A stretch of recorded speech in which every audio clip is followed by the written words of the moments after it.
Hello friends, digital Ritika में आप सभी का बहुत बहुत स्वागत है। आज का हमारा टॉपिक है शेप टूल पार्ट 2। तो चलिए देखते हैं।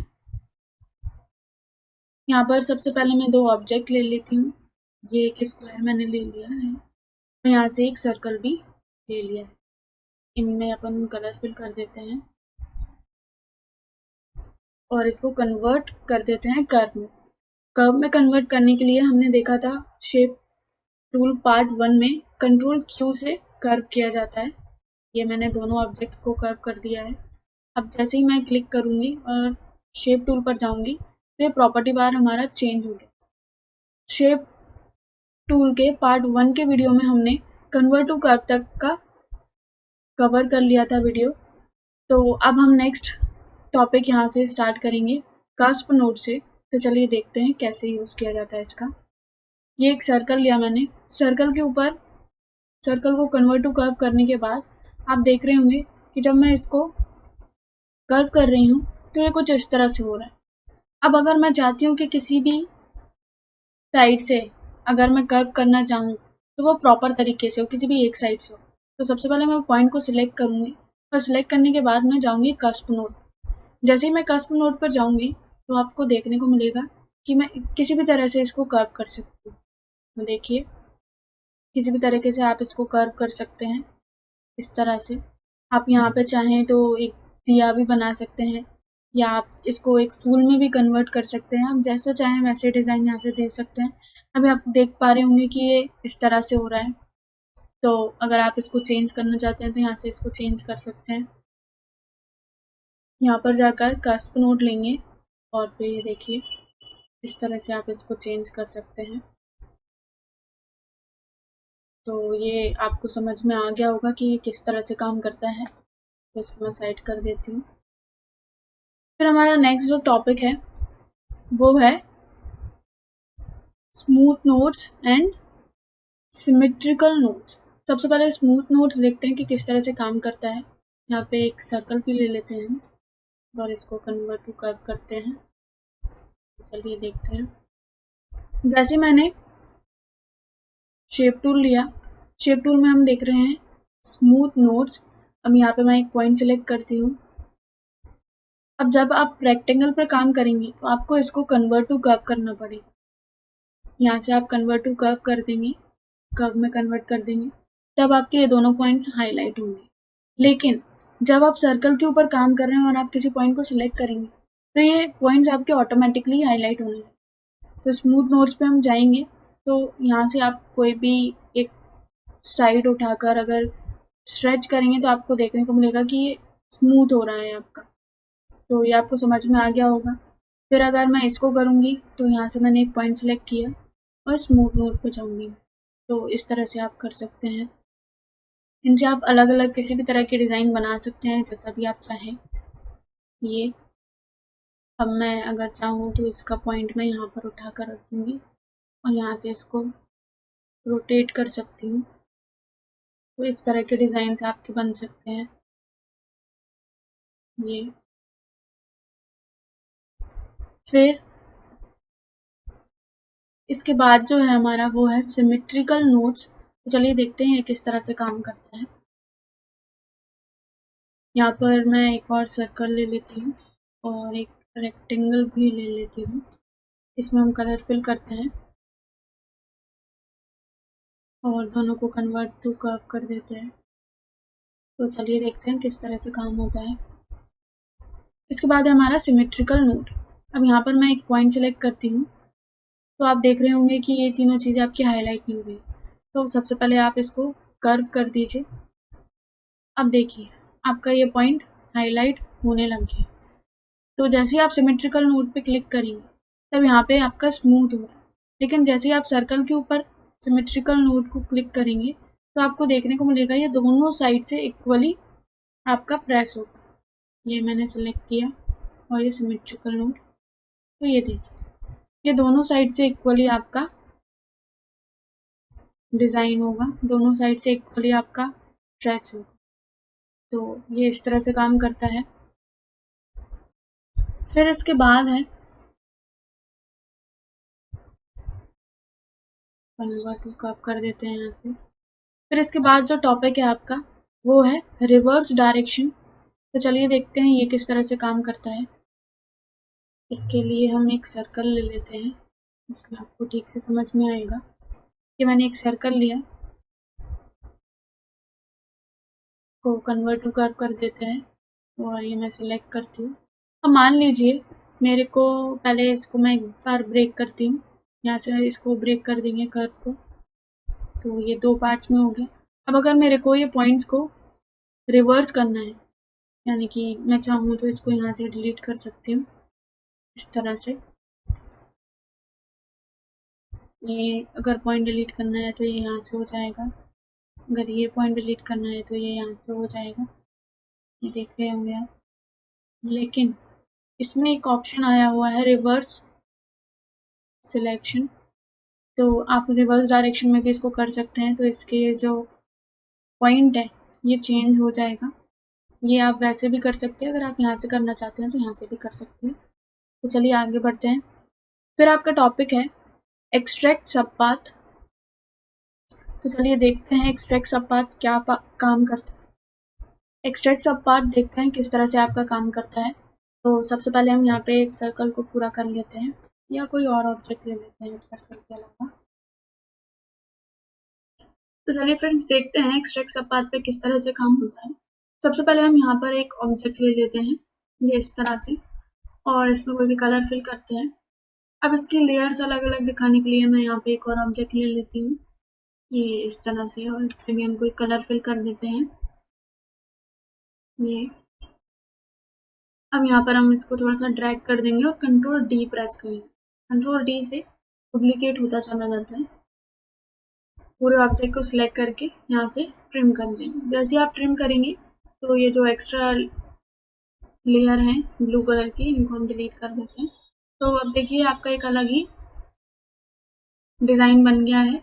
अब मान लीजिए आप यहाँ पे किसी भी एक लेयर को उठा के थोड़ा सा ड्रैग करना चाहते हैं या डिलीट करना चाहते हैं, तो वो कैसे होगा चलिए देखते हैं। पूरे ऑब्जेक्ट को सिलेक्ट करिए, शेप टूल पर जाइए, और अब जिस भी लेयर को आप सिलेक्ट करना चाहते हैं या ड्रैग करना चाहते हैं, उस लेयर के किसी भी पॉइंट को आप सिलेक्ट कर लीजिए। सिलेक्ट करने के बाद आप देख पा रहे होंगे यहाँ पे एक्सट्रैक्ट सबपाथ का जो टूल है ये हाईलाइट होने लग गया है। इसको क्लिक करिए, साइड में क्लिक करिए, और अब देखिए ये आपका लेयर अलग हो गया। बाकी सारी जैसी थी वैसी ही, लेकिन केवल जिसको हमने सिलेक्ट किया था वो लेयर अलग हो गई। अब अगर आप चाहते हैं कि ये सारी लेयर अलग हो जाए, तो उसके लिए आप सबसे पहले इसको पूरे को सिलेक्ट करिए और कंट्रोल के प्रेस कर दीजिए। जैसे आप कंट्रोल के प्रेस करेंगे तो ये देखिए आपकी सारी लेयर अलग अलग हो गई। मैं आपको करके भी दिखा देती हूँ, ये देखिए इस तरह से आपकी सारी लेयर अलग हो जाएंगी। तो ये आपको समझ में आ गया होगा,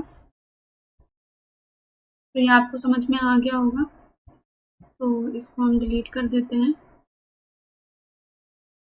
फिर इसके बाद है आपका, सबसे पहले एक ऑब्जेक्ट ले लेते हैं यहाँ पर।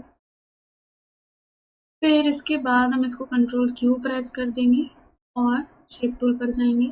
फिर इसके बाद है आपका स्केल और स्ट्रेच नोड्स। तो देखिए ये किस तरह से काम करता है। अभी अगर मैं ये पॉइंट सेलेक्ट करूंगी और इनको ड्रैग करूंगी तो ये दोनों सेम साइड पे ड्रैग हो रहे हैं या सेम साइड से एंगल हो रहे हैं, लेकिन मैं चाहती हूँ ये अपोजिट साइड पे। तो वो कैसे होगा, सबसे पहले आप जिन साइड्स को भी करना चाहते हैं उन दोनों साइड को सिलेक्ट कर लीजिए और यहाँ पे स्ट्रेच और स्केल नोड पे क्लिक करिए। जैसे ही आप करेंगे तो यहाँ पे आप कोई भी पॉइंट पकड़िए और शिफ्ट प्रेस करके इस तरह से देखिए ये दोनों अपोजिट डायरेक्शन में अब हो रहा है।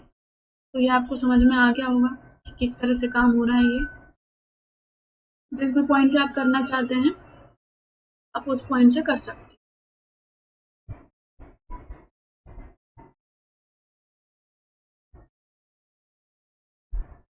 ये इस तरह से, वो भी आपको समझ में आ गया होगा कि ये किस तरह से काम करता है ये टूल। तो चलिए आप आगे बढ़ते हैं। को मैं डिलीट कर देती हूँ और यहाँ पे न्यू ऑब्जेक्ट लेती हूँ, इसमें भी कोई कलर फिल कर देते हैं और कंट्रोल क्यू प्रेस कर शेप टूल पर गई मैं। अब यहाँ पर मुझे कुछ पॉइंट्स चाहिए, तो इस लाइन को सिलेक्ट करके मैं यहाँ पे कुछ पॉइंट्स ले लेती हूँ और अब देखिए इसको थोड़ा सा ड्रैग कर देते हैं। अब मैं ये चाहती हूँ कि ये जो नीचे वाला पार्ट है ये ऐसा क्या ऐसा रहे और ये ऊपर जो वाला पार्ट है ये रोटेट होने लगे। तो उसके लिए मैं क्या करूंगी, इस पूरे को ऊपर वाले जो पॉइंट्स हैं इनको सिलेक्ट करूंगी और यहाँ पर जाऊंगी रोटेट और स्क्यू।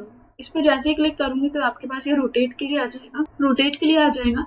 आप इसको पकड़िए और इस तरह से आप रोटेट कर सकते हैं, देख पा रहे होंगे आप। अब मान लीजिए मेरे को यहाँ पे ये दोनों पॉइंट्स को रोटेट करना है तो इनको मैं सिलेक्ट करूंगी, रोटेट पर जाऊंगी और इस तरह से आप इसको यहाँ पे रोटेट कर सकते हैं, देख पा रहे होंगे। तो आपको ये समझ में आ गया होगा कि किस तरह से काम करता है। तो चलिए अब आगे बढ़ते हैं। तो चलिए देखते हैं किस तरह से काम करता है। मैंने यहाँ पे एक रेक्टेंगल बनाया, रेक्टेंगल नहीं अब कुछ और लेते हैं हम। यहाँ से मैं 2 पॉइंट ले लेती हूँ, 2 पॉइंट लाइन से मैंने यहाँ पे 2 लाइन बनाई। इनको मैं थोड़ा सा डार्क कर देती हूँ इसकी आउटलाइन को, जिससे आपको क्लियरली दिखे। अब सबसे पहले आपको क्या करना है, इसको सिलेक्ट करना है, शेप टूल पर जाना है। शेप टूल पर जाने के बाद आपको करना है रिफ्लेक्ट नोड्स हॉरिजॉन्टली। जैसे आप इसको क्लिक करेंगे तो देखिए यहाँ पे एक ब्लू लाइन और एक रेड लाइन आपको दिखेंगी। तो सबसे पहले आप इसको यहाँ पर किसी भी पॉइंट पे जाके क्लिक कर दीजिए जहाँ से भी आपको शेप देना है। तो देखिए इस पर मैंने क्लिक किया तो इस पर ऑटोमेटिकली होगा। तो फिर यहाँ पर जाके जैसे आप क्लिक करेंगे तो यहाँ पर जाके आप कन्वर्ट टू कर्व कर दीजिए। फिर आपके पास डायरेक्शन पॉइंट आ जाएंगे, इसको आप जैसे भी डायरेक्ट करना चाहें, जैसे भी डायरेक्शन देना चाहें वैसे दे सकते हैं। अब आपका ये हो गया है। अब अगर आप चाहते हैं कि आप इसमें कलर भी फिल करें तो उसके लिए सबसे पहले आपको इसको सिलेक्ट करना होगा और सिलेक्ट करने के बाद आपको इसको यहाँ पर जाकर वेल्ड करना पड़ेगा।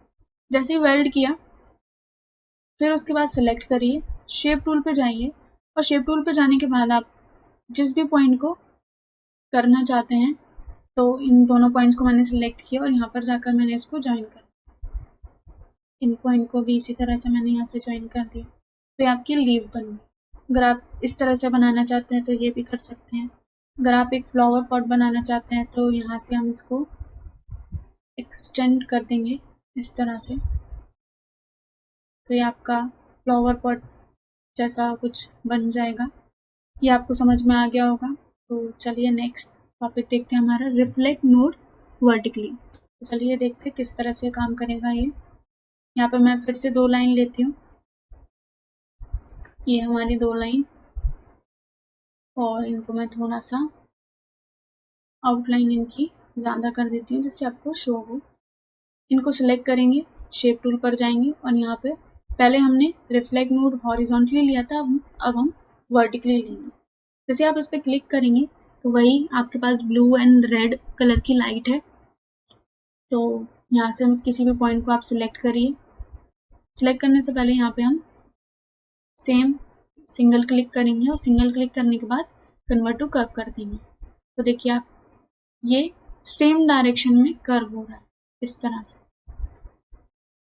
अब इसमें भी आप कलर फिल करना चाहते हैं तो उसके लिए भी आपको सेम प्रोसेस लगेगी। सिलेक्ट करिए ऑब्जेक्ट को और वेल्ड कर दीजिए। वेल्ड करने के बाद शेप टूल पे जाइए और जो भी पॉइंट आपको कर्व करना है उसको कर्व कर दीजिए। ये मैंने पॉइंट सेलेक्ट किए, इनको मेरे को कंबाइन करना है तो यहाँ पे जाके मैं ज्वाइन 2 नोड्स और यहाँ से भी ज्वाइन 2 नोड्स कर दूंगी। तो इस तरह से हो जाएगा। अब अगर मैं इसमें कलर फिल करूंगी या इसमें मुझे कुछ मान लीजिए फ्लावर बनाना है या कोई वेक्टर आर्ट बनाना है तो इस तरह से मैं बना सकती हूँ। ये देखिए इस तरह से आप इसमें डिज़ाइन दे सकते हैं। समझ में आ गया होगा आपको ये। अगर आप इसके बदले कुछ और बनाना चाहते हैं इसमें तो सिलेक्ट करिए, शेप टूल पर जाइए, जो भी पॉइंट है उनको सिलेक्ट कर लीजिए। ये अभी वेल्ड नहीं हुआ है, इसको मैंने सिलेक्ट किया और यहाँ से यहाँ पर जाएंगे, हम सिलेक्ट करेंगे,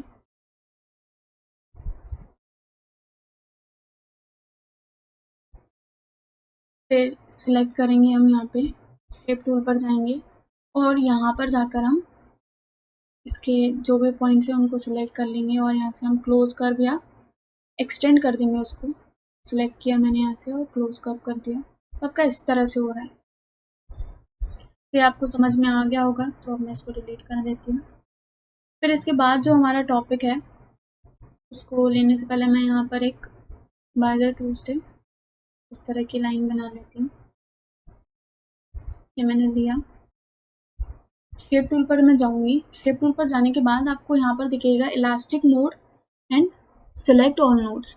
अब सारे नोड्स को सिलेक्ट करने के लिए आप इस तरह से भी सिलेक्ट कर सकते हैं, लेकिन अगर आप चाहते हैं तो यहाँ पर जाकर भी आप सिलेक्ट कर सकते हैं सिलेक्ट ऑल नोड्स, तो इस तरह से सिलेक्ट हो जाएंगे। उसके बाद आपको देखने को मिलेगा, अगर आप चाहें तो इस तरह से आप उसको उठा सकते हैं ये। लेकिन जैसे ही मैं यहाँ पर जाकर इलास्टिक मोड को एक्टिव कर दूंगी तो आप किसी भी पॉइंट पर उठाकर उसको खींचेंगे तो इस तरह से कुछ इलास्टिक की तरह वो स्ट्रेच होगा, आपको दिख रहा होगा। तो ये आप समझ गए होंगे। फिर इसके बाद है आपका रिड्यूस नोड। रिड्यूस नोड पे आप जैसे क्लिक करेंगे तो जैसे आप यहाँ पर इसकी नोड्स को रिड्यूस करेंगे तो आपको समझ में आ रहा होगा कि यहाँ से इसका थोड़ा थोड़ा शेप चेंज हो रहा है इस तरह से। तो आज के लिए फ्रेंड्स इतना ही। अगर आपको वीडियो पसंद आया तो वीडियो को लाइक शेयर कमेंट करना ना भूलें और ऐसे ही और वीडियोस के लिए हमारे चैनल को सब्सक्राइब करना भी ना भूलें। Thank you.